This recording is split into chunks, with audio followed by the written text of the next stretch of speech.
All right, I believe the recording did get started. Today is September 4th. Once again, my name is Brian Wilson, market strategist here with Market Structure Edge. And just as a reminder for those who are joining the call, feel free to touch base via the chat line. I'll probably touch base on those potential chat questions every 3 or 4 minutes, kind of cover a topic and then circle back and see if any questions have materialized. With that being said, let's go ahead and get started, and I'll share my screen.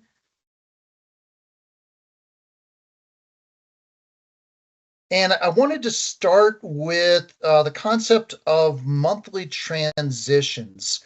And I covered this a little bit in um, today's note, and just apologies for the data issue that we experienced today.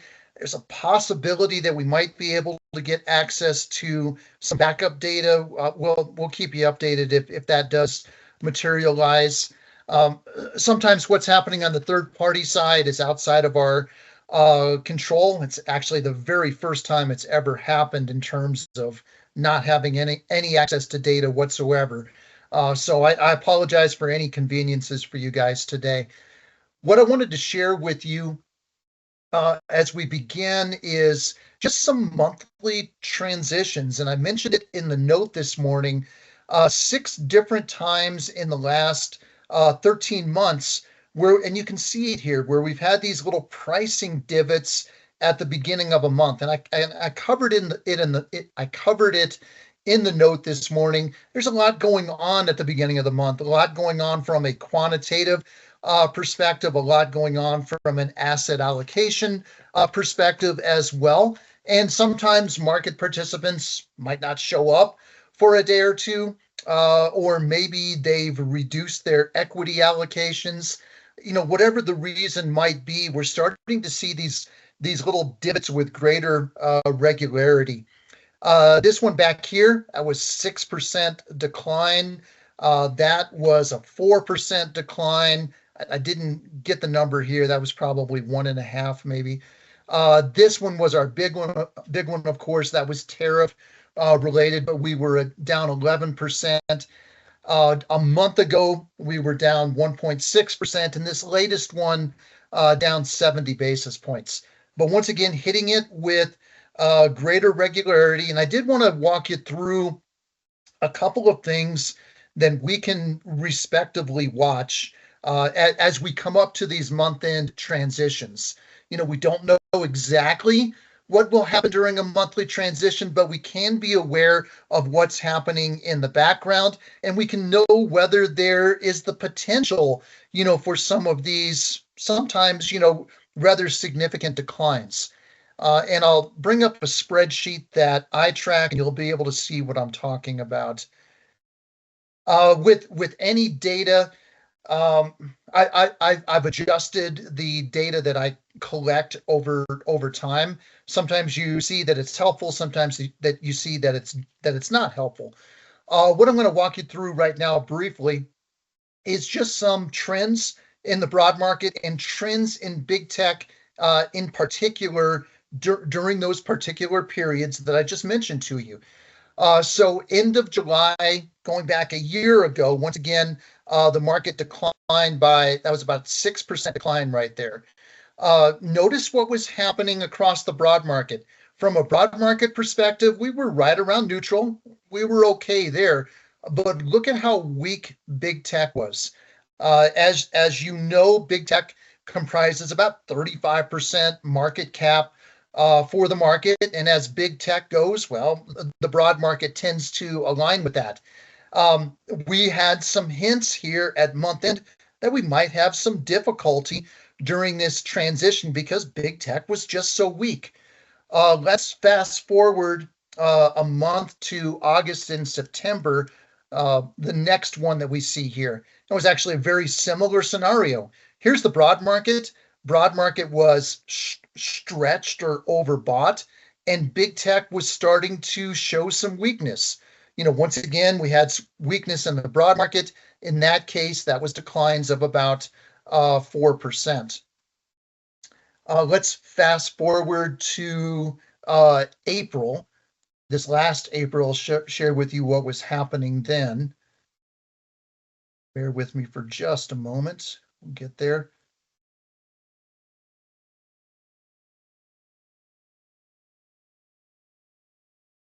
So you can see the weakness in the market during that April timeframe. Once again, big tech was coming under a lot of pressure. Broad market was starting to move lower. It was coming below neutral, but once again, big tech was very weak. We basically had weakness in both of those elements at the same time, and the whole market, of course, went down by about 11%. If we look at these last two transitions, and you don't have to keep data like I do. You can see it very clearly, yourself on the data trends. But this is what was happening end of July into the first part of August. We were fairly strong. Broad market was strong. We were stretched. Whenever we get up at 6, that represents stretched or overbought conditions for the market. That's the red line that you see on broad market sentiment. Big tech remained strong. We went down 1.6%. And lastly, the most recent one, kind of similar to what we saw going back a few cycles ago. Broad market remained strong. Big tech was having weakness, but you can see it was actually strengthening coming into month end.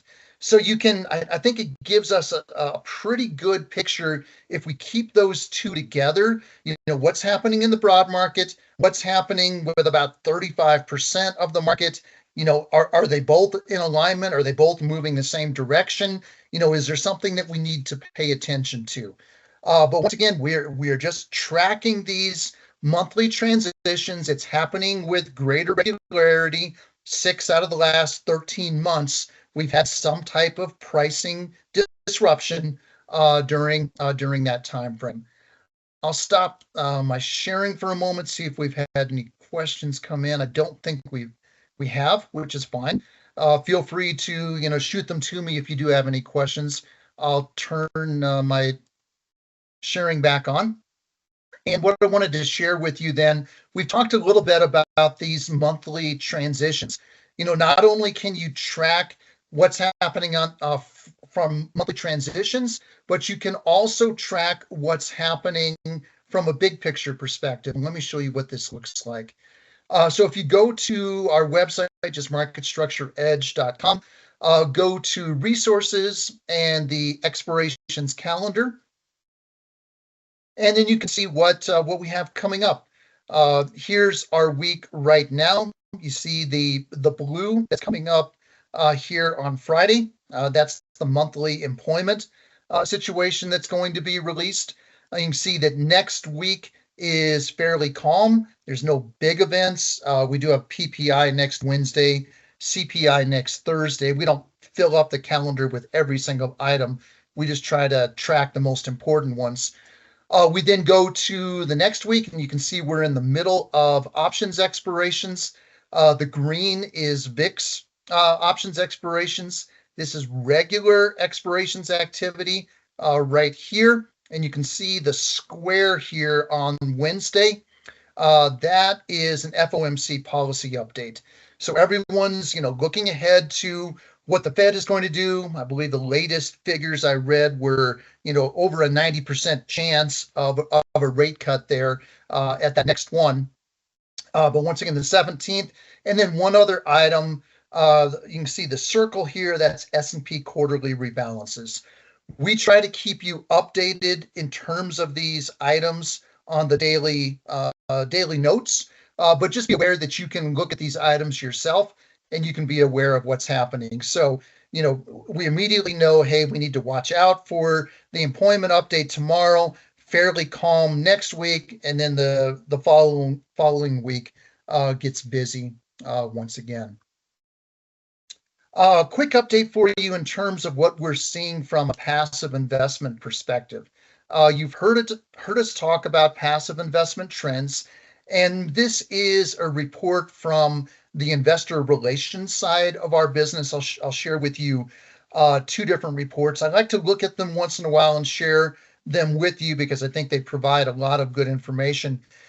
For those who are new to market structure edge, immediately, and you're aware of this, but there's four different behaviors in the marketplace.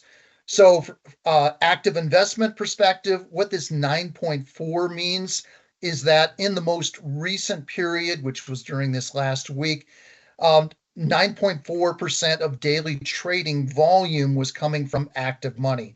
Passive money was about 27, fast trading about 44, and the risk management side about 20%. That passive investment side, think of that as model related trading. We like to think of it as index fund, ETF, quant fund activity. What are those behaviors doing in the marketplace? And we can see from a big picture perspective that the trends remain strong. Here's the S&P 500. Here's the norms from the last 200 days.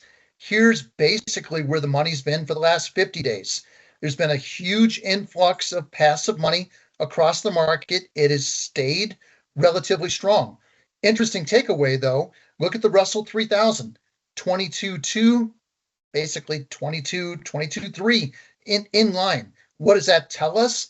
Well, that passive money is going to the big players. We're aware of that, but you can see it in the actual numbers that are playing out over time. So passive money remains strong. This is the underlying stocks. If we look at the ETF side of things, and we measure it with the SPY, that's the only ETF you'll see on our platform. The reason for that is passive money uses a lot of derivatives, and we don't want to muddy up the water too much with what's happening in the derivative space. But if we look at it from an SPY perspective, same exact trends are playing out. 20.3 during the last year, roughly 24% during the last 50 days, roughly in line with that during the last 5 days. So from a big picture perspective, right now, passive investment trends remain strong across the marketplace. We'll keep you updated, if we see any changes to that. And let me stop my share screening for a moment. Looks like we do have at least a couple of questions. Would the Edge portfolio qualify? So one question coming in, for those who are familiar with it, and I'll share this with you here in a moment, our Edge Focus Momentum portfolio, would that portfolio qualify as passive money? Brad, it qualifies as passive money in terms of the portfolio construction because it's a quant portfolio construction. It would be more, it would actually be kind of fast trading when you look at it in the actual data. So what I mean by that, I'll share my screen again. When you look at the four behaviors in the marketplace, so I'll come up here. So active money, this is the big, pension funds, it's that type of money. Passive money, index funds, ETFs, quants, fast trading, just daily activity. You can call it market makers, high frequency trading strategies. The fast trading bucket actually picks up retail order flow as well. The reason for that is that they have bought out all that retail order flow. So when I trade through my Schwab platform, I'm going to come through as a fast trader, if that makes sense. So the portfolio construction itself is going to be more of a model driven construction. So think of that as a quantitative platform, but when you actually execute it, it's going to show up from a fast trading perspective. Hopefully that makes sense. I did want to mention a couple of things from an ETF perspective. This is actually a slide deck that we share on the IR side, but I thought there were a couple of good data points that I could pass along to you guys, and let me make that a little bit larger. So what you're looking at here is basic arbitrage that occurs in the market on a daily basis. The comparison here is between the XLP, that's the Consumer Staples ETF, and that's here in blue. And you can see the underlying stocks for consumer staples, that's here in orange. And basically, it's an inverse correlation. What you're looking at here is short volume percentages. So when short volume increases for one, it generally moves lower for the other. What that communicates to us is that brokers are borrowing stocks to create those ETF shares. And then on the other side, on the redemption side, they're then borrowing the ETF shares to redeem and trade for the stocks. Look at the differences in terms of short volume. And just as a reminder for those who are new to Market Structure Edge, short volume represents borrowed shares in the marketplace. So higher in this case for the ETF side, lower for the underlying stocks. And just a quick note in terms of short volume across the market. Short volume right now, get off of this screen for a second. Short volume right now across the market is about 51%. And if we look at it from a big picture perspective, that's generally where it's been for about the last 200 days. The takeaway here is that in many ways we have a little bit of a credit card environment anymore. Brokers don't carry as much inventory as they once did. And just to facilitate daily trading, there's going to be a lot of borrowing of shares, almost 51%, to facilitate that trading. And what we want to do, whether it's for the S&P 500 or any individual stocks, is look at those trends over time and look for the outliers, either where there's really good short covering or where short volume is moving in the other direction. Let me go back to that slide for a second, enlarge my screen once again. We've been talking about passive money. And passive money, of course, is going to be moving in the market as buyers, but there's going to be times where passive money is going to go the other direction. And let me show you what this looks like. This is from a Vanguard ETF investor fact sheet. Vanguard ETFs can use what's called in-kind redemptions to remove stocks that have greatly increased in value, which would trigger large capital gains from their holdings. So it's something that they're allowed to do. And from a public company perspective, your stock maybe is moving along, everything's great in the world. Suddenly you go down for no reason that you can figure out. You're calling everybody that you're aware of. No one knows why you're going down. Sometimes it can be just as simple as you being put in the redemption basket, for a period of time. This is from State Street. The trust will not recognize gain or loss for U.S. federal income taxes on an in-kind distribution and redemption of creation units. So once again, talking about kind of this process of washing out capital gains. We see it happen in the market from time to time. And I think sometimes that takes us back to the first concept we were talking about. When we get these little divots from time to time, sometimes it's as simple as just washing out some of those capital gains. So just recognize what's happening behind the scenes from time to time. I did want to take you to our Edge Focus Momentum portfolio for a moment. If you're not familiar with it, if you are a subscriber, and no trial subscriptions, please, just a full subscriber. This is what we're tracking, and this is the quantitative portfolio that I was mentioning to you. Here's the criteria that we're looking for every day. We're looking for a maximum of 5 funds. We're looking for sentiment greater than 8. The sentiment trend is moving higher. Dollars per day is greater than 100. Short volume is less than 50%. That short volume trend is moving lower, and price per close is greater than or equal to $20. In terms of the exit criteria, sentiment trend either moves lower or the short volume trend starts to move higher. So that's the exit criteria that we're looking at. What that means over time, it's been a very, very good year for many of you. We started looking at this portfolio or getting into it maybe 3 weeks ago, something like that. This is as of 9/2. If you do decide to join us, just send me an email and I'll get you signed up. You'll see something like this come across every single morning.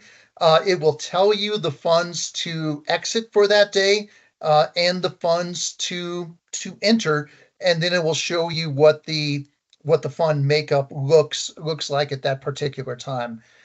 Some days there's going to be no funds to exit. You can see the day before, we just exited one and went into one. So every day is a little bit different, but we'll keep you updated on that. And in terms of the overall performance, it continues to perform really, really well.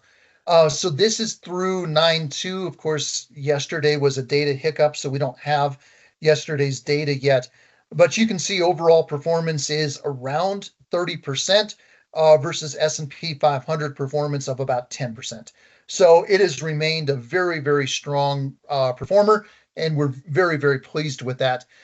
Just so you know, Tim has been doing an awful lot of work behind the scenes, looking at other portfolios, trying to ascertain, if this portfolio were to come under pricing pressure for whatever reason, what would be the best time to perhaps switch to something else. So recognize that Tim is doing that pretty much every single day. I've started doing it myself as well. I enjoy it. It's kind of fun to look at different variables and try to think through, what's happening in the market and different permutations. But just recognize that's happening in the background. Let me stop my screen share. Um, yes, Seb, great question. Question from Seb in terms of, he had a question about the portfolio picks for Google. We had one maybe 3 weeks ago that was similar. The stock gapped up afterwards. What would be the best approach for this situation? Seb, every situation is going to be a little bit different. I think, what was Google up 7-8%, during the trading day. I decided to just go ahead and pick that one up. When we had one a couple of weeks ago that was up 17%, I didn't even touch that one. I waited for everything to kind of calm down a little bit, and then I picked up like a half position, maybe 2 or 3 days later. So there's no set criteria there. It's really, what you're comfortable with. It's a quantitative model, but from what I was reading, everyone seemed, pretty comfortable with Google going forward. So I decided to go ahead and pick it up. But, perhaps one way to approach it, buy a quarter position, buy a half position, something like that. And it could be that next day, or, maybe a day or two later, you wait for things to calm down a little bit. Hopefully that makes sense. Kind of along the same lines, when you see those names, and I'll share.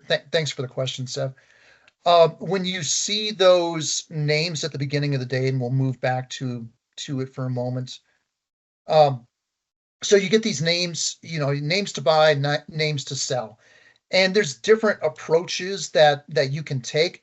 Essentially, what you're getting is that the model is assuming that the exit price for PLD is 111.30 and exit price for Texan is around 200. Usually what I'm doing at the beginning of the next day, in the first 30 to 45 minutes, something like that. And please, this is just my approach. You might have something that works better for you. I'll do about a quarter to a half of my trades during that first 30 to 45 minutes. I'm trying to get as close to the reference price as I can. And then as I have time during the remainder of the day, and I'm not looking at these names every minute. I might look at them every 30 minutes or something. And I think I was able to, do better both on PLD and SE. Recently, some of the sells I've been able to do 50 to 100 basis points better during the course of the day just by kind of slowly moving out of those positions. And a lot of times the same thing with the buy names. Once again, the model is being predicated on the closing price. So I'm going to try to get a portion of my funding done. There's the entry price for Google, but I'm going to try to get a portion of my funding done at that reference price. And personally, I trade a little bit on the remainder of it. I know Tim will slant, sometimes a lot of his trades towards the close because then he can enter them just market on close and he'll function that way. Then he doesn't have to worry about trading it per se. Any other questions? If not, I'm going to go ahead and get into kind of what's ahead. And feel free to stop me at any point here.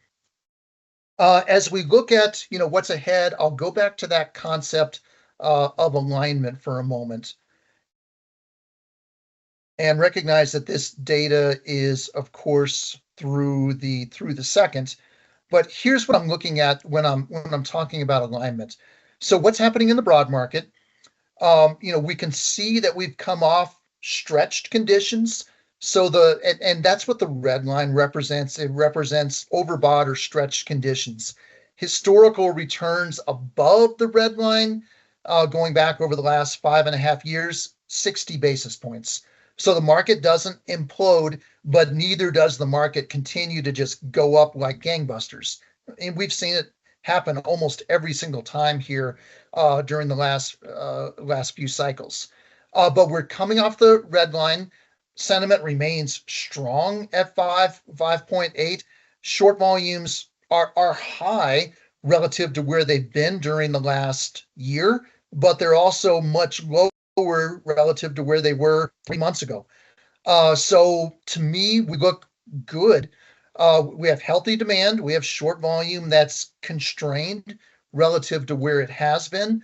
If we look at alignment from a big tech perspective, and I showed you this on the spreadsheet earlier, we're getting big tech that was weaker, and that was a concern for me coming into the month-end time frame because if that was going to really weaken, I was concerned with what was potentially going to happen to the market.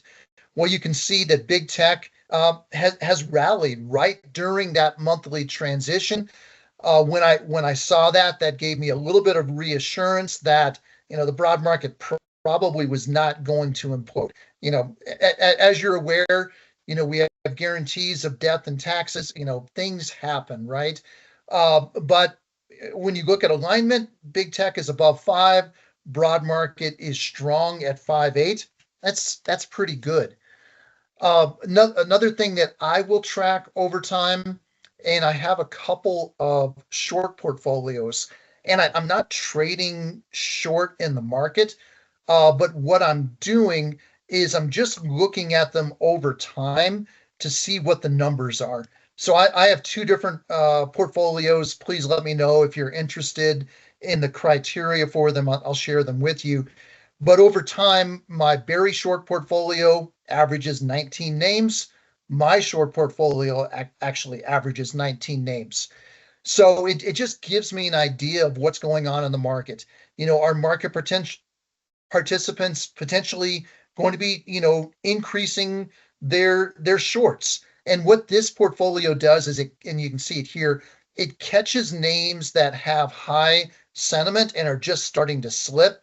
What this one does is it catches names that have low sentiment and are sliding further. And in both cases, short volumes moving higher. So when I look at the ahead, I see sentiment that remains pretty strong. 5.8. I see big tech that is moving higher over time. I don't see a lot of issues right now from a short portfolio perspective. Is there anything to think about from a calendar perspective? Well, we know that we have the employment update tomorrow, so I'm watching that. I'm not too concerned about items coming into next week.